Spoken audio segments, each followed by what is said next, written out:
Bienvenidos, queridos hermanos, a este su programa de la Apologética Católica. Mi nombre es Fran Morera, con Jorge Garzón en los controles. Vamos a continuar hoy, nuestro estudio bíblico. Pero como siempre, nos ponemos en la presencia del Señor, en nombre del Padre, del Hijo y del Espíritu Santo. Amén. Y oramos pidiendo, Padre bueno, danos el don prometido del Espíritu Santo, que venga sobre cada uno de nosotros, abra nuestro corazón, nuestra mente, nuestro entendimiento, nos capacite para poder entender tu santa palabra y poder construir el reino de Dios. Todo esto lo pedimos en nombre de Jesús el Señor. Amén. María, Madre de la Iglesia, ruega por nosotros. Pues bien, queridos hermanos, hoy comenzamos la recta final de los profetas menores. Estamos con Malaquías. Vamos a ver ya hicimos la introducción. Vamos a ver el capítulo 1 de Malaquías. Es un profeta que tiene solamente tres capítulos. Así que comenzamos con el versículo 1 y 2 en el nombre del Padre, del Hijo y del Espíritu Santo. Amén. Y dice así: oráculo, palabra del Señor a Israel por medio de Malaquías. Os he amado, dice el Señor, pero vosotros decís: ¿en qué se nota tu amor? ¿Es que no era Esaú hermano de Jacob, oráculo del Señor? Sin embargo, yo amé a Jacob y odié a Esaú. Comienza Israel, el Señor, dando su profecía a Israel, como siempre, a quien ha destinado a la casa de Israel. Y comienza diciendo y dejando bien claro que esta palabra es la palabra de Dios, que es una palabra directa que Dios va a dar a través del profeta, como casi todas las veces que el Señor habla, sobre todo cuando le habla a Israel, que le habla directamente, aunque usando sus mediadores. El último que va a hablar, ya el Dios vivo, es el Señor Jesús, y con él se cierra todo este ciclo de la revelación. Malaquías habló a los exiliados unos 100 años después de que regresaron. Recuerden, después de los días de Zacarías, de Ageo, de Zorobabel, Malaquías sirvió a Dios posiblemente en el tiempo de Nehemías o inmediatamente después que se terminó ese libro. Sabemos esto porque en los días de Malaquías, cuando él habla en este capítulo, estos versículos que estamos viendo, ya el templo estaba reconstruido. Acuérdense que el templo tuvo un proceso que estuvo mucho tiempo sin actividad, que no lo construyeron, estaba a medio de hacer. Y sabemos esto porque los pecados que reprendió Malaquías eran los mismos pecados que reprendió Nehemías. O sea que después de tanto tiempo, Israel seguía con los mismos pecados. Como dicen, que no hay nada nuevo bajo el sol. Pues ya poco queda pecado que inventar. Y siempre se repite el pecado sobre pecado, a pesar de las advertencias del Señor. El sacerdocio, volvemos a lo mismo de siempre. El sacerdocio era profanado. Eso lo vimos en Nehemías 13:29. El matrimonio era corrupto en Israel. Recuerden que se casaban con mujeres paganas. Eso lo vimos en Nehemías 13, del 23 al 25. El diezmo que debía ir a los levitas, no a nadie más, les era retenido. Eso lo vimos en Nehemías 13, 10 y 11. Para ese entonces, como estaba ya el templo reconstruido, los sacrificios y las fiestas del templo se habían reanudado. Pero las promesas dramáticas, las promesas fuertes de los profetas como Ageo y Zacarías aún estaban por cumplirse. Todo aquello que habían oído la generación anterior no se había cumplido. Esto dejaba a la nación de Israel un poco desanimada y decepcionada. Ellos pensaban que eran promesas incumplidas, que Dios no cumplía lo que promete. Muchas veces nos pasa a nosotros igual.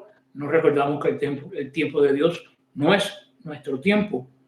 ¿Qué fue lo que acarrió con todo esto? Los condujo a una baja consideración de Dios.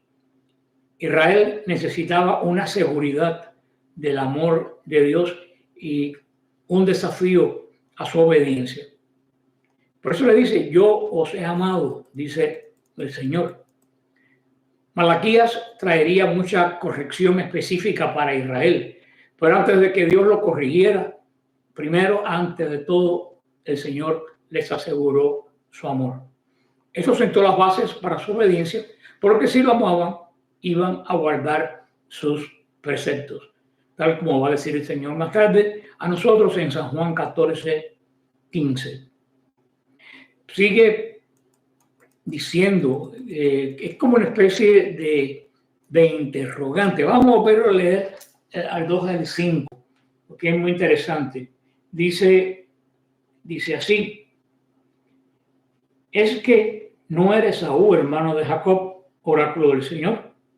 Sin embargo, yo amé a Jacob y odié a Esaú. Hice de sus montes una desolación y entregué su heredad a los chacales del desierto. Ya puedes decir a Edom, hemos sido arrasados, pero reconstruiremos sus ruinas. Así replica el Señor de los ejércitos. Ellos edificarán, pero yo destruiré.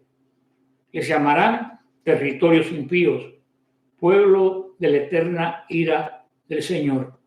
Lo verán vuestros ojos y vosotros mismos proclamaréis, grande es el Señor sobre los territorios de Israel.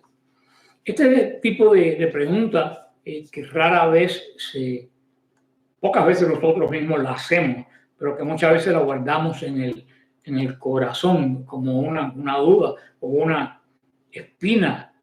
Tenemos esta pregunta así: Dios, si realmente tú me amas, ¿por qué las cosas son como son?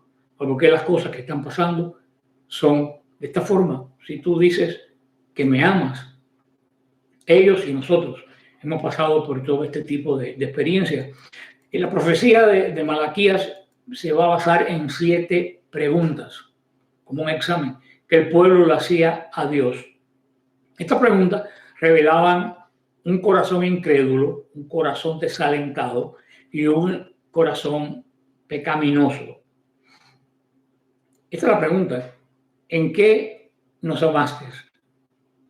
En Malaquías 1:2. ¿En qué hemos menospreciado tu nombre? Vamos a verlo en Malaquías 1:6. ¿En qué te hemos deshonrado? Vamos a verlo en Malaquías 1:7. ¿En qué te hemos cansado? Malaquías 2:17. ¿En qué hemos de volvernos? Malaquías 3:7. ¿En qué te hemos robado? Malaquías 3:8. ¿Qué hemos hablado contra ti?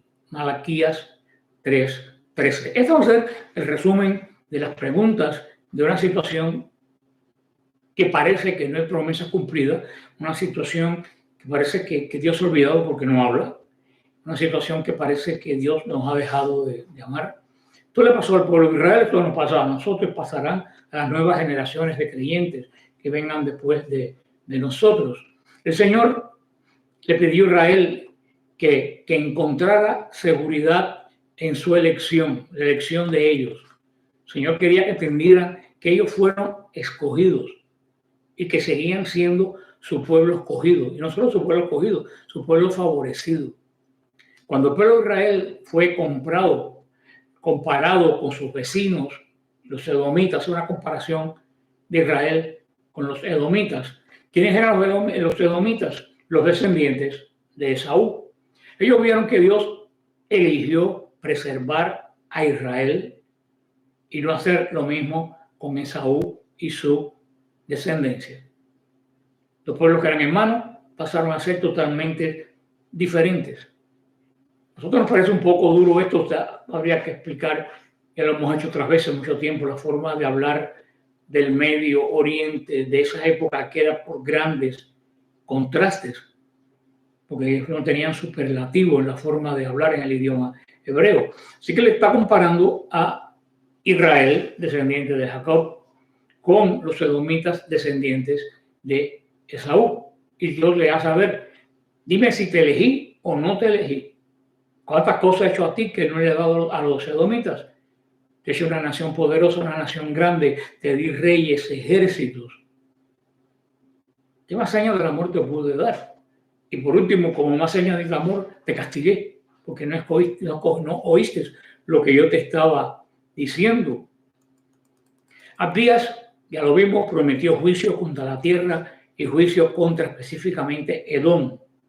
Aparentemente, en el tiempo de Malaquías ya había sucedido eso, y la elección de Israel por parte de Dios era una prueba del amor de Dios por su pueblo.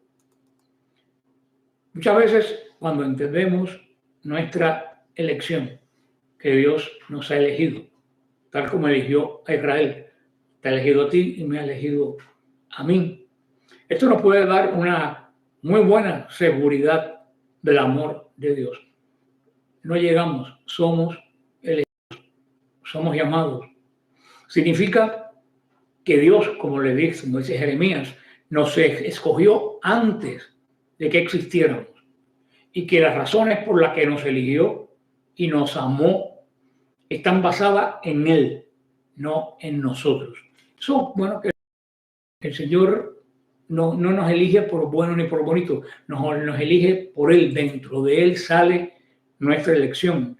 Podemos decir, y tremendo eso, que cada uno de nosotros somos una elección del corazón de Dios. Somos una extensión de ese corazón de Dios que ama.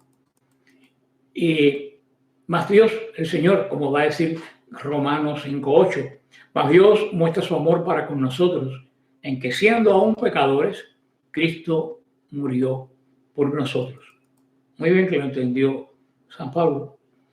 También, siguiendo esta forma de hablar, amé a Jacob y aborrecí a Esaú.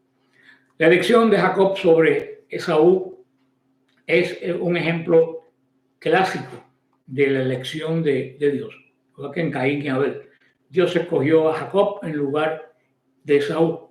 ¿Por qué lo eligió? Todos sabemos la historia. Esaú era una persona indolente. Caín era un envidioso.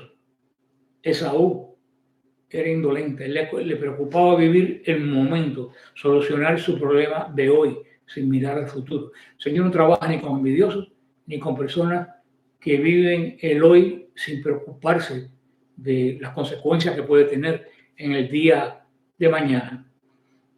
De alguna manera, Esaú era un candidato más probable que fuera amado. ¿Por qué? Porque Jacob y Esaú eran mellizos. Y no solo eran mellizos, Esaú nació primero. La lógica fuera que fuera Esaú el elegido. Sin embargo, Jacob fue elegido. Y fue elegido antes de que él y Esaú nacieran. El Señor conoce los corazones. Y eso muchas veces es difícil de explicar y difícil de entender. Porque que Dios sepa algo no quiere decir que Él obliga a eso. Por ejemplo, el Señor sabía que uno de los 12 lo iba a entregar, pero el Señor no obligó a Judas que lo entregara. Habían 12. ¿Por qué no lo hicieron los demás? Lo hizo el de peor corazón. O sea, que lo supiera no quiere decir que Él lo obliga. No creemos en la predestinación. No tengo otra forma de explicarlo, ojalá que ustedes lo entiendan. En su comentario, en los comentarios sobre Romanos, donde Pablo cita este pasaje de Malaquías, en Romanos 9:13, un gran escritor y estudioso de la palabra de Dios, citó el ejemplo que él, en lo que él aborrece claramente. Parece significar algo así como, no que aborrece, sino menos amado, por este sistema del idioma que les habla y que les expliqué anteriormente. Sin embargo, estuvo de acuerdo también de que el pensamiento real aquí se parece más aceptado y rechazado que a nuestra comprensión del término amado y odiado, porque esos términos no los tenían ellos. El idioma, les he dicho, hebreo era extremadamente limitado y tenían que usar conjunciones de palabras porque palabras abstractas tampoco tenían. Como le dije, definitivamente, Malaquías no está enseñando la predestinación. Malaquías no está hablando de la predestinación de un hermano y la reprobación del otro. Malaquías está contrastando la historia de dos pueblos que están representados por estos dos hermanos. Ambas naciones pecaron, ambas naciones fueron castigadas. Pero Israel, Judá, por la promesa y el pacto de Dios que tenía que cumplirse, fue perdonado y restaurado. Mientras que Edom, que no tenía la promesa del pacto, quedó en miseria. Él se había traído sobre sí mismo su propia perdición. Esto lo debemos aplicar hoy en día. Quien tiene el pacto de Dios en este momento en la nueva alianza es el apóstol Pedro. El Señor hace este tipo de pacto con Pedro, le da poder de las llaves, le da la promesa de que las puertas del infierno no prevalecerán, junto con las llaves. No se lo da a ninguno, ni a Juan, el discípulo amado, no se lo da a ninguno, al resto de los apóstoles, se lo da solamente a Pedro. Quien tiene la promesa es Pedro. Cuando tú estás unido a los sucesores de Pedro, tú participas de esa promesa. Cuando tú te alejas de Pedro, que es quien tiene la promesa, tú pierdes la promesa. Por eso, podríamos hacer una comparación hoy entre la Iglesia Católica y las otras iglesias. Ambas iglesias hemos pecado, ambas iglesias merecemos y hemos tenido y vamos a ser castigados. Pero nosotros, aunque caigamos, siempre nos vamos a levantar, porque tenemos la promesa del pacto dado a Pedro. Mientras que las otras iglesias, como no tienen esa promesa, cuando caen no se vuelven a levantar. Ahí tenemos Jimmy Swaggart, Jim Bakker, qué cantidad de gente, iglesias que hoy estaban en una esquina y mañana se desaparecieron. Jim Bakker y Swaggart llegaron a ser en Estados Unidos a recoger más dinero en un año que el Vaticano. Tenía una cantidad de cadenas de televisión en toda América Central, algo poderosísimo, hermano, y en 10 meses se derrumbó. Sin embargo, nosotros en la iglesia, con esos pecados y aún otros peores, nos han dado palo, pero hemos sido restaurados una y otra vez, y lo seguiremos haciendo. ¿Por qué? Porque tenemos la promesa. Nuestro mayor error al considerar la elección de Dios es pensar que Dios elige por razones arbitrarias, como si Él hiciera una elección de una forma aleatoria, aquel. Posiblemente, y yo sé que no es fácil, no entendamos las razones de Dios para elegir. Y además pueden ser razones que solo Dios conoce, que Él conoce, y las que responde. Pero las elecciones de Dios sí podemos estar seguros que no son locas. Las elecciones de Dios no son sin razón. Las elecciones de Dios no son caprichosas. Tienen mucho sentido sabiendo todo lo que Dios sabe y viendo todo lo que Dios ve. Nosotros vemos solamente una porción de la historia. El Señor ve la historia completa. Nosotros vemos solamente una pequeña parte de todo este tinglado en que estamos metidos. El Señor ve la obra hasta que cae el telón. También dice: convertí sus montes en desolación y abandoné su heredad a los chacales del desierto. La idea de la preferencia de Dios por Jacob sobre Esaú también se extendió a sus descendientes. El pacto, si no hay descendencia, el pacto no tiene sentido. Para que exista un pacto, tiene que haber sucesión. La nación descendiente de Jacob, de Israel, fue conquistada por los babilonios, lo acabamos de ver, al igual que la nación descendiente de Esaú, Edom. Sin embargo, Dios restauró a Israel en el exilio, trajo a los que tenía que traer, y hasta ese momento Edom no había sido restaurado. Aquí el Señor muestra su favor en cuanto a Jacob y a su descendencia. Y dice esta frase un poco enigmática: ellos edificarán y yo destruiré. Dios prometió que Edom sería permanentemente arruinado, que su condición de no elegido no cambiaría. Como reflejo de este compromiso firme de Dios con Israel, oír esto por este pueblo que estaba en esta situación fue un consuelo. Una vez que Dios elige a Israel, ellos van a seguir siendo lo mismo. Como decía Santa Teresa, Dios no se muda. Y con nosotros pues igual. tenemos que tener mucho cuidado de no terminar siendo parte del pueblo de Edom en estos días. Ustedes ya saben quiénes son Edom. Al versículo 6 y 7, y dice: el hijo honra a su padre y el siervo a su señor. Si yo soy padre, ¿dónde queda mi honra? Si yo soy señor, ¿dónde queda mi respeto? Os dice el Señor de los ejércitos a vosotros, sacerdotes, que estáis ultrajando mi nombre. Y vosotros replicáis: ¿en qué hemos ultrajado tu nombre? Traeréis a mi altar para ser profanado. ¿En qué pensáis que la mesa del Señor es algo despreciable?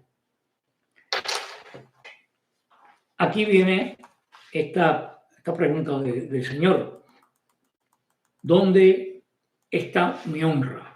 Y esa es una pregunta, inclusive para nosotros hoy, bien dura. A través de Malaquías, Dios le pregunta a los sacerdotes de Israel por qué mostraban tan poco respeto y honra a los sacrificios que presentaban de adoración y de súplica a Dios. A través de Malaquías le dice a los sacerdotes de Israel: ¿por qué me llaman Padre? ¿Por qué me llaman Señor? Y no me honran ni como Padre, ni como Señor, ni les muestran reverencia en los cultos. Esto fue dirigido a los sacerdotes de Israel, y con mucho respeto, si algún día un sacerdote oye o ve por casualidad este humilde programa, sería bueno que lo meditara. La honra del sacerdote refleja la honra de Dios. Los sacerdotes son la honra de Dios. El sacrificio que ofrecen, y en época de Malaquías era sacrificio de animales, hoy en día ustedes ofrecen la Eucaristía, el Hijo de Dios vivo, sacrificio perpetuo santo de adoración perfecta. Si ustedes creen en eso, ¿por qué lo hacen tan descuidadamente? ¿Por qué inventan cosas en la liturgia? Que lo que hacen muchas veces, hacer de la liturgia un acto chabacano, un acto de entretenimiento. Es que tú crees que tú vas a agregarle algo más a la liturgia sacramental de 2 años de la iglesia. Tú crees que eres más espiritual y sabes más que la iglesia. Ojalá, no estoy hablando generalmente, hay sacerdotes excelentísimos, pero desafortunadamente los que salen en Facebook y los que salen por el internet son los malos. Siempre pasa eso. Pero bueno, va uno de esos programas, te lo digo: tú eres la honra de Dios. Y el Señor va a pedir cuenta a ti del reflejo de su honra.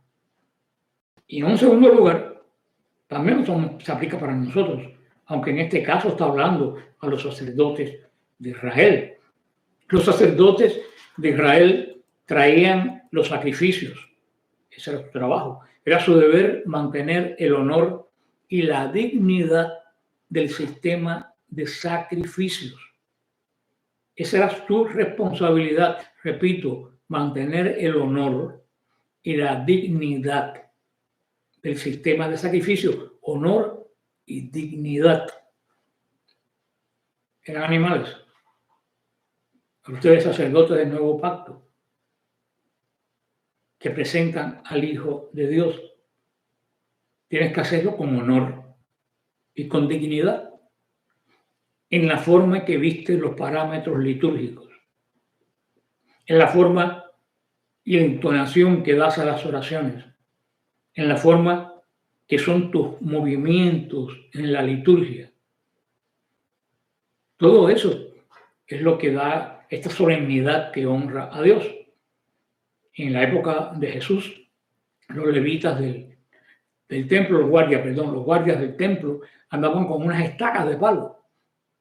Y cuando veían a un sacerdote que estaba caminando descuidadamente o manoteando, qué sé yo, le sonaba una estacaza en el lomo, sin pensarlo 2 veces.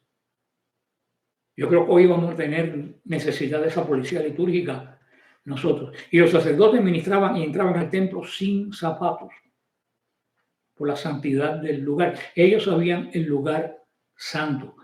Cuanto más es la iglesia de nosotros, donde está el Dios vivo. Y lo peor del caso es que tenían Levítico 22, del 20 al 23, y Deuteronomio 15 a 21. Claramente, estos pasajes prohibían los sacrificios defectuosos. Como tenemos el misal romano, la instrucción del misal romano, la instrucción Redentoris Sacramentum, que te dicen qué hacer y qué no hacer y qué no puedes bajo ningún. Si yo, que soy laico, la conoces, ¿por qué tú no la conoces? ¿Por qué no lo estudias? Te voy a repetir, tú eres la honra visible de Cristo. La honra de Cristo para con los hombres depende de ti. Una gran responsabilidad. Y todavía para poner las cosas peores, los sacerdotes ni siquiera estaban conscientes de que habían menospreciado a Dios. Esto es lo peor de todo. Lo peor de todo es que ellos estaban tan metidos en las cosas del mundo, tan metidos en sus cosas, que ellos no se estaban dando cuenta que estaban menospreciando el culto y la honra de Dios. Hermano, esto es grave. Esto significa que venía por grados. Probablemente eso fue como un escalón. No sabían el alcance de la ofensa, no conocían la ofensa, no se preocupaban por saber cuál era la voluntad de Dios. Esto hacían las cosas por rutina. Poco a poco, en estos escalones que he ido diciendo, iban avanzando inconscientemente en el desprecio del nombre de Dios. Lo triste del caso es que era inconscientemente, pero de todas formas te van a pedir cuenta, porque tiene todas las herramientas para ser consciente de tu dignidad, que es la dignidad de Cristo, sumo y eterno sacerdote. Tenemos que tener en primer lugar a los sacerdotes, como les dije a ustedes, pero esto también se aplica en menor grado a nosotros, que de cierta forma, como dice el apóstol Pedro, somos un pueblo sacerdotal, una asamblea santa. Y habla de que ofrecían pan inmundo. El altar era el lugar sagrado, era el lugar de sacrificio, era donde Dios aceptaba, era donde Dios perdonaba, era donde Dios escuchaba. El altar pertenecía a Dios. El altar era ungido igual que los sacerdotes. Ambos. El altar y los sacerdotes eran pertenencia de Dios. Sin embargo, en la época de Malaquías, los sacerdotes de Israel deshonraban al Dios y a su honra. Vuelvo a repetir, aunque parezca repetitivo, no nos damos cuenta que todos somos parte de la honra de Dios. Ofrecían pan inmundo, espiritualmente hablando, porque cuando se ofrece el cuerpo de Cristo, gracias a Dios, nunca va a ser inmundo, por poca honra que tengamos nosotros, que tiene honra suficiente. Pero nuestra actitud puede parecer que no sabemos que lo que estamos ofreciendo es sagrado, que el culto que estamos haciendo es un culto para mí, para cantar yo, para bailar yo, para qué sé yo, para que la gente se divierta, que no es un culto al Dios. Y ahí vemos, desafortunadamente, a cuántos sacerdotes y hasta predicadores laicos haciendo chistes divertidos, haciendo anécdotas ingeniosas, haciendo historias emocionales, pero no hablando la palabra de Dios. Hermano, cuando uno hace eso, esto es no ofrecer a Dios, pero darle al pueblo pan inmundo. Yo sé que algunas veces hay que hacer algún chiste para que la gente te atienda. Hay que hacer anécdotas de algo que uno ha vivido. Yo mismo cuando predico lo utilizo, pero no baso en eso. Yo lo hago con la intención de que la gente me crea chistoso o para que venga. Lo hago para guiar la atención a la palabra de Dios. Pero ese no es el eje. El eje de todo es la palabra de Dios que se está predicando. Si tú eres sacerdote, si tú diriges un grupo de oración, un ministerio cualquiera, no des pan inmundo. Lo dice el profeta Malaquías. Si la predicación, el sermón, no se trata de Jesús, sino se trata de la palabra de Dios, estamos ofreciendo pan inmundo.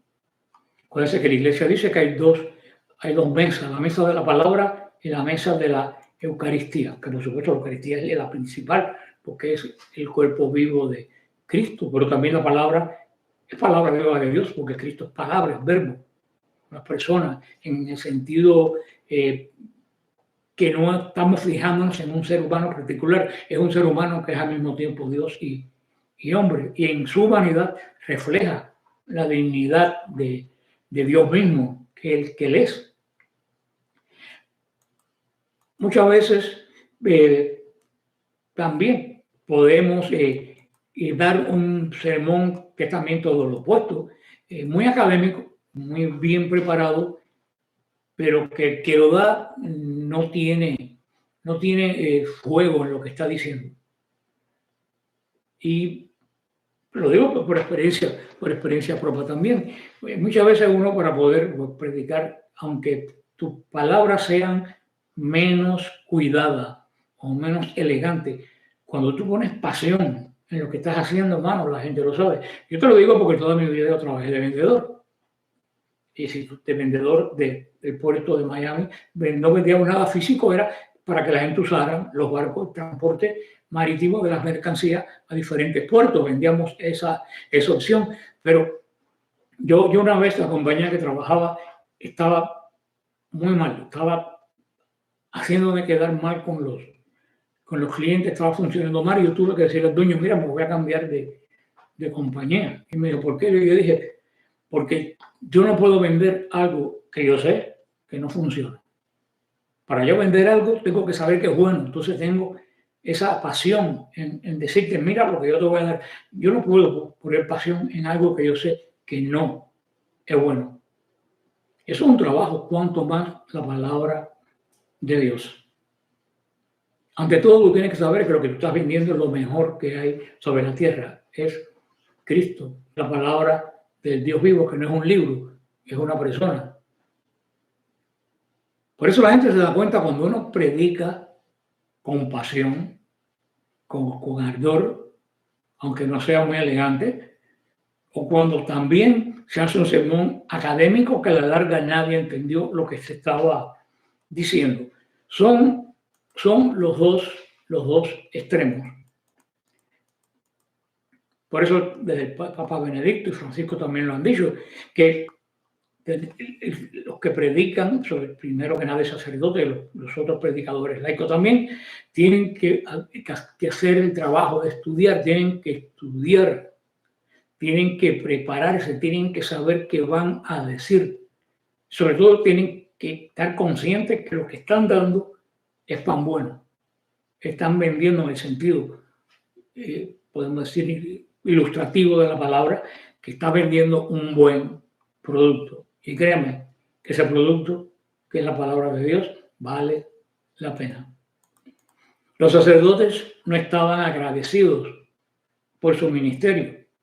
Ellos no estaban agradecidos por el trabajo delante de Dios. Para ellos era un trabajo más, como doctor, como, qué sé yo, en esa época, como vendedor de palomas, como vendedor de aceite, qué sé yo.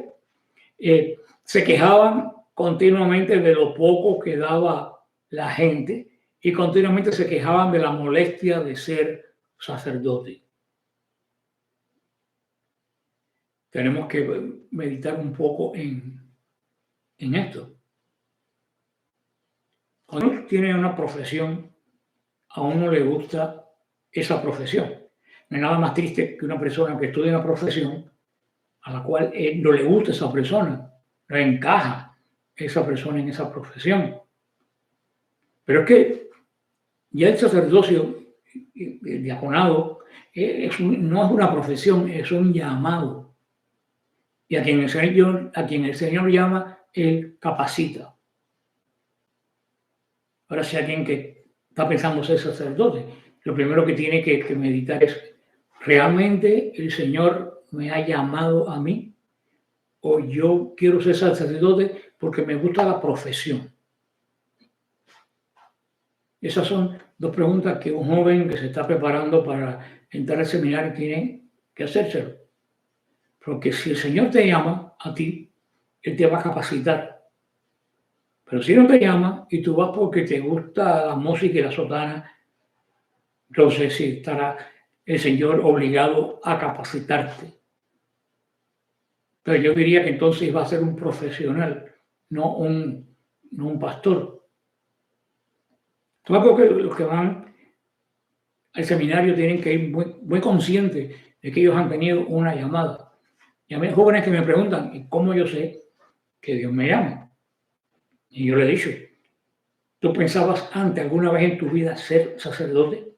Y ellos me decían, jamás. Eso empezó un día en un retiro aquí. Pero entonces te das cuenta que eso no viene de tu gusto. Eso es un llamado personal del Señor que se vale de muchas formas. Los sacerdotes y el pueblo trataban de darle a Dios cosas que el gobierno no aceptaba como impuestos. O sea, todo lo que el gobierno no quería, que podían dar de impuestos, de especies, lo que sea, y el gobierno no lo quería aceptar porque no era de buena calidad, ¿qué hacía? Se lo daban al templo para cumplir. El rey David tenía un corazón totalmente diferente. Cuando en 2 de Samuel 24 dice, no ofreceré al Señor mi Dios holocaustos que no me cuesten nada. Aquí tenemos nosotros también que detenernos. Para que Dios bendiga algo que tú le ofreces, tiene que ser que a ti te cueste darlo. Porque si no te cuesta, si es como en este caso, que las personas que lo que no aceptaba el gobierno se lo daban al templo, no hay bendición. Yo pongo un ejemplo. Algunas veces pues, vienen recogiendo para otros países más pobres ropa y cosas, o en fin de año, en Navidad, recogen juguetes para los niños pobres. Yo digo a las personas, no vayas a darles para los niños pobres un juguete que tu hijo usó y no quiere. Si tú quieres darle a un niño pobre un regalo, cómpralo tal como si fuera para tu hijo. Cuando vienen recogiendo ropa, si tú le vas a dar a las personas que vienen recogiendo ropa todo lo que tú vas a botar, ellos te están haciendo un favor, te están llevando la ropa. No digo que no la des porque también se utiliza, pero para que sea bendecido, tú tienes que dar algo que de verdad tú lo mires y digas, wow, qué trabajo me cuesta dar esto porque a lo mejor bajo 20 libras y me sirve. Eso es lo que uno tiene que dar para ser verdaderamente bendecido. Vamos al versículo 9 al 11 y dice así, ahora pues, aplacad el rostro de Dios para que se apiade de vosotros. De vuestras manos viene esto. Les seréis gratos, dice el Señor de los ejércitos. Ojalá que alguien de vosotros cerrara las puertas para que no encendieran mi altar en vano. No tengo ninguna complacencia en vosotros, dice el Señor de los ejércitos, ni me agrada la oración de vuestras manos. Pues desde donde sale el sol hasta el ocaso, grande es mi nombre entre las naciones.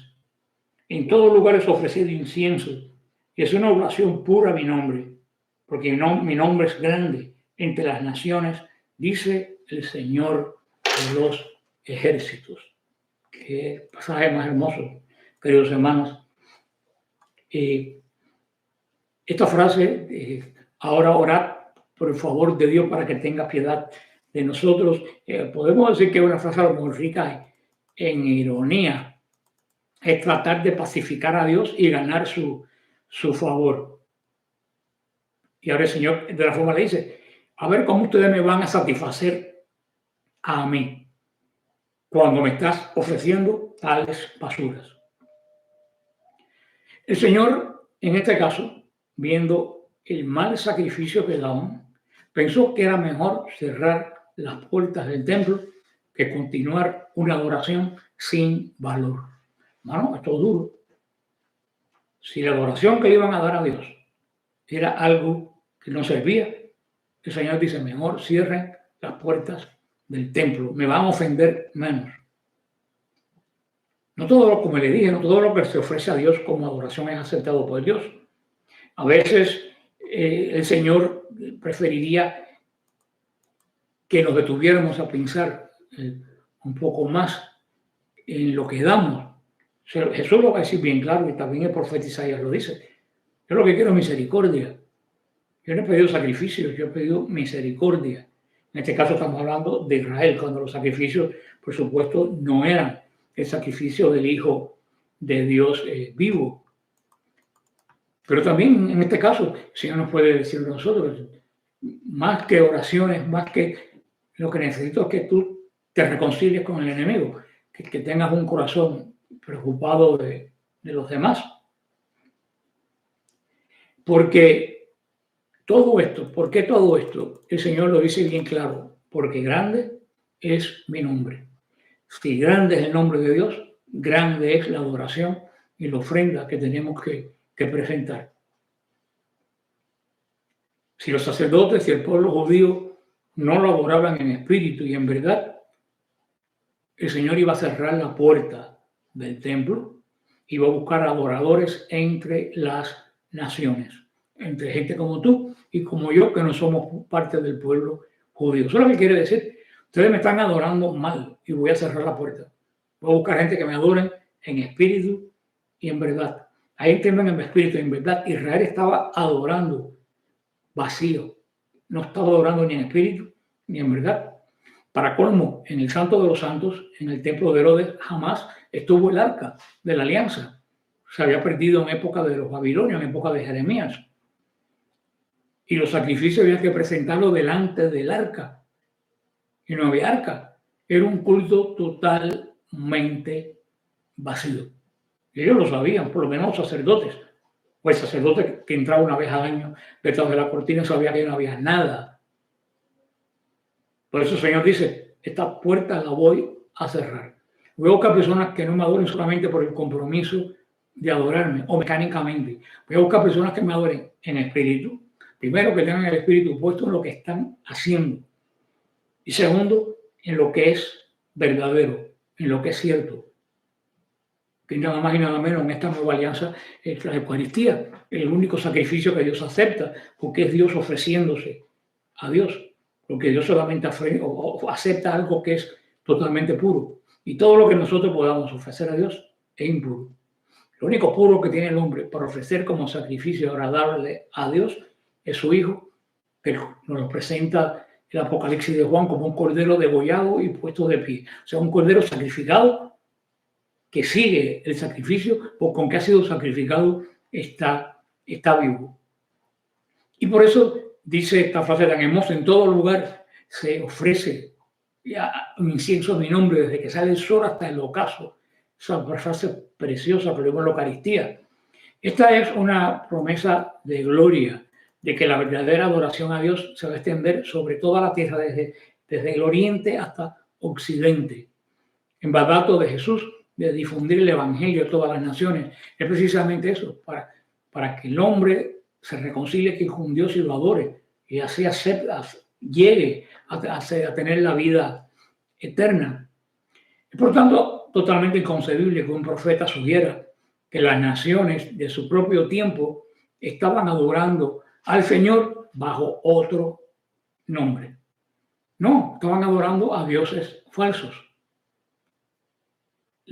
La iglesia naciente tenía la obligación a esas personas que adoraban a dioses falsos, decirle, ese Dios que tú adoras existe, pero no es el que tú tienes, es el que yo te presento, que es el Dios del Padre, que es Jesús, el que dijo, yo soy el único camino, no hay más ningún camino.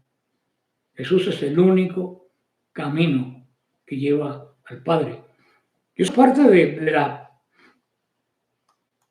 del evangelizar el día a día, llevar la palabra de Dios para que la persona se salve y para que la persona adore bien, porque lo que vamos a hacer en el cielo, ¿qué cosa es? Adorar. Vamos a ver el final de este capítulo tan hermoso, dice así, pero ustedes lo profanan cuando van diciendo, la mesa del Señor está profanada y su comida es despreciable. Y añadís, qué fastidio, y la desdeñáis, dice el Señor de los ejércitos, y traéis la res robada, la coja, la enferma, y la presentáis como ofrenda. ¿Podré aceptarla de vuestras manos con agrado, dice el Señor? Maldito el trapacero que tiene en su rebaño un macho entero y ofrece en sacrificio al Señor uno tarado, dice el Señor de los ejércitos. Mi nombre es respetado en las naciones. Palabras duras. Voy a repetir. Maldito el trapacero que tiene en su rebaño la mejor res y ofrece un animal cojo, inservible, tarado. Y eso ahora tenemos que preguntarnos qué tenemos nosotros adentro y qué ofrecemos. ¿Qué vamos a ofrecer? Algo que yo no uso, algo que no me interesa. Entonces va a ser un trapacero, como dice el Señor, un cristiano trapacero. Esta adoración egoísta, esta adoración insincera del sacerdocio de Israel se transmitía en insatisfacción para aquellos que adoraban a Dios. Si el que guiaba la adoración estaba insatisfecho porque pensaba que lo que estaba ofreciendo era una basura, esa actitud se transfería al pueblo. El pueblo se volvía tan insatisfecho y tan vano como el sacerdote que estaba preparando la ofrenda. ¿Por qué? Debido a que no encontraban a Dios en su adoración. Esta adoración era vacía para ellos como era vacía para Dios. Hermano, la verdadera adoración nunca es despreciable. La verdadera adoración nunca es un fastidio. Nunca es, tener que ahora, me cansa. No. El Señor pone una maldición aquí. Al traer a Dios menos de lo mejor, ellos estaban engañando a Dios tal como lo engañó más tarde Ananías y Zafira, que teniendo lo mejor, sin que nadie se lo pidiera, engañaron a Dios. Y Dios no aceptó esa ofrenda y les costó la vida. Por eso dice, maldito que engaña, antes y ahora. Y tú no puedes engañar a Dios. El que te engaña eres tú que piensas que engañaste a Dios. Y por eso todo esto, ¿por qué? Todo esto que dice el Señor a los sacerdotes, lo resume en la última palabra. Yo soy un gran rey. Simplemente ellos no trataban a Dios como un gran rey. Ellos trataban a Dios como un rey para ser temido y honrado. Cuando ofrecemos una adoración superficial y poco sincera a Dios, queridos hermanos, no lo estamos honrando como un gran rey. La Eucaristía es un teatro de titiritero. Eso no es la adoración que el gran rey quiere y requiere.